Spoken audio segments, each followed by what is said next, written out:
បាទសូមគោរពជំរាបសួរពុកម៉ែពុំមីងបងប្អូនទាំងអស់គ្នាថ្ងៃនេះខ្ញុំបាទមានវីដេអូមួយចង់បង្ហាញអំពីបញ្ហាជំងឺផ្សិតនិងបាក់តេរីនៅលើដំណាំម្ទេសបាទហើយជាទូទៅសម្រាប់ដំណាំម្ទេសទីកន្លែងណាក៏ដូចជាទីកន្លែងណាដែរតែងតែជួបបញ្ហាផ្សិតនិងបញ្ហាជំងឺនៅលើស្លឹកដើមនិងផ្លែជាដើមបាទហើយនៅក្នុងវីដេអូខ្ញុំបានបង្ហាញនេះគឺជាបញ្ហាជំងឺផ្សិតបាក់តេរីនៅលើផ្លែម្ទេសបាទហើយផ្លែម្ទេសនៅដែលខ្ញុំលើកមកនេះមានពីរប្រភេទជាប្រភេទផ្លែខៀវនិងមួយទៀតជាប្រភេទផ្លែលឿងបាទហើយពាក់ព័ន្ធជាមួយនឹងបញ្ហានេះគឺខ្ញុំសូមលើកយក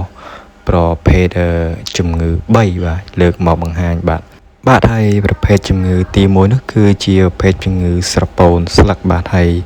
ភាគច្រើនគឺកើតទៅលើកូនម្ទេសបាទហើយពីផ្នែកស្រពោនផ្នែកស្លឹកអញ្ចឹងណាហើយធ្វើឲ្យវាឆាប់ស្រពោនដែលបង្កឡើងនៃបាក់តេរីដែលរស់នៅក្នុងដីហើយជាធម្មតាវាតែងតែស្រពោនម្ដងពេញម្ដងធ្វើឲ្យងាប់ដើមតែម្ដងបាទហើយ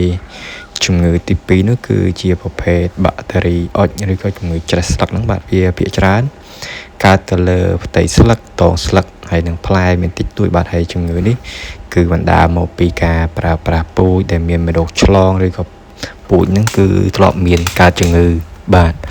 ហើយនឹងប្រភេទឆ្លងនៅក្នុងចំការផ្សេងទៀតហ្នឹងដែលប៉ះទៅលើស្លឹកដើមឬក៏ខ្យល់បក់ហ្នឹងបាទហើយទី3ដែលគេតែងតែជួបនោះគឺជំងឺអង្ត្រាណូសបាទដែលកើតនៅលើផ្លែម្ទេសបាទនៅពេលដែលម្ទេសផ្លែចាប់ផ្ដើមប្រមូលផលឬក៏ចិត្តទុំហ្នឹងវាតែងតែកើតឡើងបាទហើយ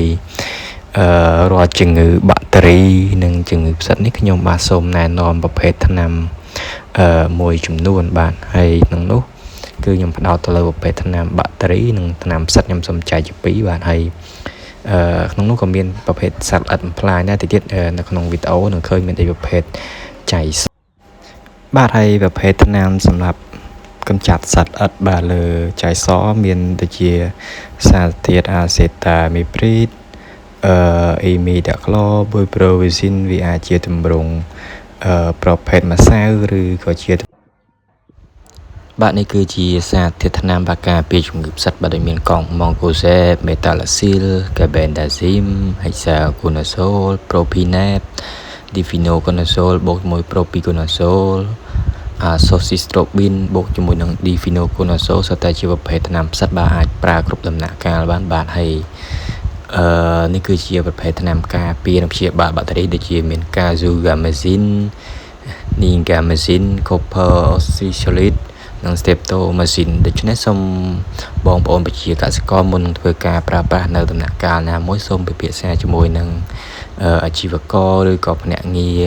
ចែកចាយថ្នាំកសិកម្មឬគ្រូកសិកម្មនិងបុគ្គលិកក្រុមហ៊ុនកសិកម្មមួយចំនួនបាទដែលគាត់ធ្វើការផ្សព្វផ្សាយនិងលក់ជូនបាទហើយ